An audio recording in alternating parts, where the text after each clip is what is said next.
नमस्कार मित्रों, आप सभी लोगों का दर्पण क्लासेज करौली में हार्दिक स्वागत है। चलिए आज हम लोग चर्चा करने वाले हैं आपके साथ में पशु पर्चर परीक्षा 2024 एक्सपेक्टेड कट ऑफ कितनी रहने वाली है आपकी। आप सभी लोग जो एग्ज़ाम देकर आए हैं, आपकी 3 दिन एग्ज़ाम चली है, 1 तारीख 2 तारीख 3 तारीख, मतलब 6 शिफ्टों में। पहले 6 शिफ्टों के पेपरों पर बात करेंगे कि किस शिफ्ट में अधिक फ़ायदा मिलने वाला है और किस शिफ्ट वाले स्टूडेंट को कम फ़ायदा मिलने वाला है, क्योंकि इस एग्ज़ाम में क्या होने वाला है, आपके नॉर्मलाइजेशन होने वाला है। इस एग्ज़ाम में जो नॉर्मलाइजेशन होगा उसमें किसको कितना फ़ायदा मिलेगा, देखो उन सभी बिंदुओं पर हम लोग चर्चा करते हैं।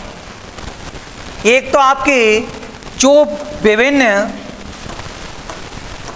अलग अलग जो शिफ्ट हुई थी, यदि उन शिफ्टों के आधार पर देखा जाए कि जो शिफ्ट है आपके शिफ्ट, यदि फर्स्ट की बात की जाए तो शिफ्ट फर्स्ट में किस प्रकार का पेपर रहा है, तो शिफ्ट फर्स्ट में बड़ा इजी पेपर था, मतलब ज़्यादा बेनिफिट नहीं मिलने वाला स्टूडेंट को पहली शिफ्ट वालों को नॉर्मलाइजेशन में, क्योंकि पहली शिफ्ट का जो पेपर था, मतलब 1 तारीख का सुबह का पेपर बड़ा इजी पेपर था आपके। उसके बाद सेकंड शिफ्ट में जो पेपर हुआ है उसी दिन, वो थोड़ा इजी तो था, लेकिन इजी के साथ साथ मॉडरेट हो गया पेपर, हल्का सा अप हो गया था, तो पेपर को मॉडरेट कर दिया था आपके, मॉडरेट हो गया था इस शिफ्ट में जाकर। लेकिन 2 तारीख को जो पहली शिफ्ट थी, जिसको आप तीसरी शिफ्ट बोलोगे, उस शिफ्ट का सबसे हार्ड पेपर था, सबसे हार्ड पेपर था। सबसे ज़्यादा नॉर्मलाइजेशन में यदि किसी को फायदा होने वाला है तो वो तीसरी शिफ्ट के स्टूडेंटों को होने वाला है। 2 तारीख को जिन्होंने एग्जाम दिए पहली शिफ्ट में, 2 तारीख को पहली शिफ्ट कह सकते हो या ऑल ओवर की तीसरी शिफ्ट कह सकते हो, उसमें थोड़ा सा हार्ड पेपर रहा है आपकी। इसके अलावा यदि देखा जाए तो जो चौथी शिफ्ट है, वो चौथी शिफ्ट में उतना हार्ड नहीं रहा है, ऑल ओवर यदि देखा जाए तो उतना हार्ड नहीं रहा है। एक तरह से आप लोग कह सकते हो कि इजी टू मॉडरेट टाइप का पेपर था। 5वीं जो शिफ्ट थी उसकी भी ऐसी कंडीशंस थी, इजी टू मॉडरेट, और 6वीं शिफ्ट में हल्का सा मॉडरेट पेपर था, इजी नहीं था, इजी से अप था, मॉडरेट टाइप का पेपर था। नॉर्मलाइजेशन में एक तरह से एवरेजिंग स्कोर पर टारगेट किया जाता है, तो ऐसी स्थिति में यदि देखा जाए तो जो इजी पेपर वाले हैं उनको घाटा होने वाला है। जहाँ जी पेपर रहा है जिस शिफ्ट का, उस शिफ्ट को सबसे बड़ा घाटा होने वाला है, क्योंकि नॉर्मलाइजेशन के तहत उसके नंबर गायब हैं, कुछ नंबर कम हो सकते हैं आपके। लेकिन जो तीसरी शिफ्ट ऑल ओवर 6 शिफ्टों का यदि एनालिसिस देखा जाए तो सबसे ज़्यादा जो कठिन पेपर था वो किसका था, आपकी तीसरी शिफ्ट का था। इसका मतलब यहाँ प्लस में हो सकते हैं नंबर, क्योंकि 6 शिफ्टों का मिलाकर क्या किया जाना है, नॉर्मलाइजेशन किया जाना है आपकी, और उसके आधार पर कट ऑफ निकलेगी आपके नॉर्मलाइजेशन के आधार पर। इसलिए जिन्होंने तीसरी शिफ्ट में पेपर दिया है वो टेंशन नहीं लें, उनके लिए पेपर कठिन था अन्य शिफ्टों की तुलना में, इसलिए उनका स्कोर कम बैठ रहा है, लेकिन नॉर्मलाइजेशन से उनका स्कोर बढ़ जाएगा, नॉर्मलाइजेशन से उनका स्कोर बढ़ जाएगा। इसके अलावा यदि हम लोग कट ऑफ की बात करें कि जो कट ऑफ की स्थिति क्या रहेगी इस पशु पर्चर में, तो यदि हम लोग कट ऑफ की बात करें तो अलग अलग कैटेगरियों के आधार पर उनके यदि मेल और फीमेल को यदि देखा जाए तो किस तरह से कट ऑफ की स्थिति रह सकती है। सबसे पहले यदि हम लोग जनरल की बात करें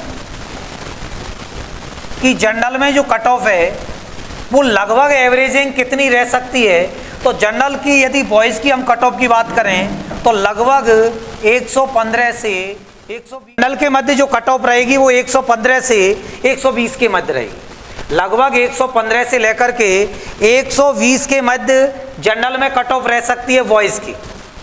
लेकिन यदि जनरल गर्ल्स की बात की जाए तो लगभग जनरल गर्ल्स की जो कट ऑफ रह सकती है वो लगभग कितनी रह सकती है आपकी 105 से लेकर के 110 रह सकती है आपकी। जनरल मेल की बात की जाए तो 115 से 120 के करीब रह सकती है। जनरल फीमेल की बात की जाए तो 105 से 110 के मध्य में कट ऑफ का रेशो देखने के लिए मिल सकता है आपकी। यदि हम लोग ओबीसी कैटेगरी की बात करें तो ओबीसी जो कैटेगरी है उसमें लगभग कट ऑफ का रेशो क्या रह सकता है, तो उसमें लगभग 110 से 115 कट ऑफ का रेशो रह सकता है ओबीसी में। ओबीसी में लगभग इतना रेशो रह सकता है बॉयज का जो रेशो रहेगा वो, लेकिन फीमेल का जो रेशो है वो लगभग 100 से 105 के मध्य रह सकता है आपकी फीमेल का जो रेशो है। तो जनरल का 115 से 120 के करीब, फीमेल का 105 से 110 के हेरफेर में हो सकता है स्टूडेंट का सिलेक्शन। ओबीसी में 110 से 115, इधर फीमेल में ओबीसी के में 100 से 105 के इर्द गिर्द में निकल सकता है आपकी। ईडब्ल्यूएस की हम लोग बात करें तो ईडब्ल्यूएस जनरल को एक एक्स्ट्रा बेनिफिट कह सकते हो आप लोग कि जिसमें स्टूडेंट को हल्की सी सहूलियत मिली है आपकी। लगभग 105 से लेकर के 110 के करीब यदि नंबर बैठ रहे हैं ईडब्ल्यूएस के आधार पर तो चांस हैं सिलेक्शन होने की। यदि ईडब्ल्यूएस कैटेगरी पर आ रहा है और लगभग इतने नंबर बैठ रहे हैं तो चांस हैं कि सिलेक्शन निकल सकता है।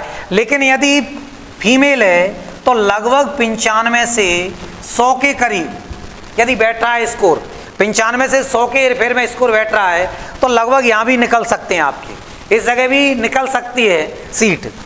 यदि एससी कैटेगरी की बात की जाए तो एससी कैटेगरी में यदि मेल और फीमेल के आधार पर आप लोग बात करो तो लगभग मेल और फीमेल का रेशो क्या रहेगा, तो लगभग यहाँ 100 से लेकर के 105 रह सकता है, लगभग 100 से लेकर के 105 रह सकता है। और यदि फीमेल की बात की जाए तो लगभग 90 से 95 पे सीट निकल सकती है उनकी। एसटी कैटेगरी पर बात की जाए कि एसटी कैटेगरी के जो मेल और फीमेल है उसकी लगभग कितने के करीब रह सकती है, तो यदि मेल और फीमेल के आधार पर यहाँ देखा जाए तो लगभग यहाँ आप लोग कह सकते हो 95 से 100 के हेरफेर में रह सकती है आपकी, 95 100 के करीब रह सकती है। लेकिन जो फीमेल है लगभग 85 से 90 मतलब 90, 85 से 90 के करीब यदि रेशो हो पा रहा है तो जहां तक कवर कर पाएगा वो स्टूडेंट। और एमबीसी का यदि देखा जाए तो लगभग कितने के करीब रह सकती है, तो एमबीसी की लगभग 104 से 109 के बीच में रह सकती है बॉयज की। एमबीसी बॉयज की लगभग 104 से 109 के बीच में रह सकती है। लगभग ईडब्ल्यूएस एमबीसी की कुछ हद तक इक्विवेलेंट जा सकती है आपकी। और इधर गर्ल्स में लगभग 99 से 104 के हेरफेर में रह सकती है। तो ये आपकी जो पशु पर्चर की आपकी अभी एग्जाम हुई है, यदि आपके जिस कैटेगरी में आप आ रहे हो यदि इसके तहत आपके नंबर काटने के बाद में लास्ट फाइनल यदि इतने निकल रहे हैं, आपकी स्थिति इतनी निकल रही है तो लगभग आप सिलेक्शन के दायरे में हो, कहीं कोई डाउट ही नहीं है।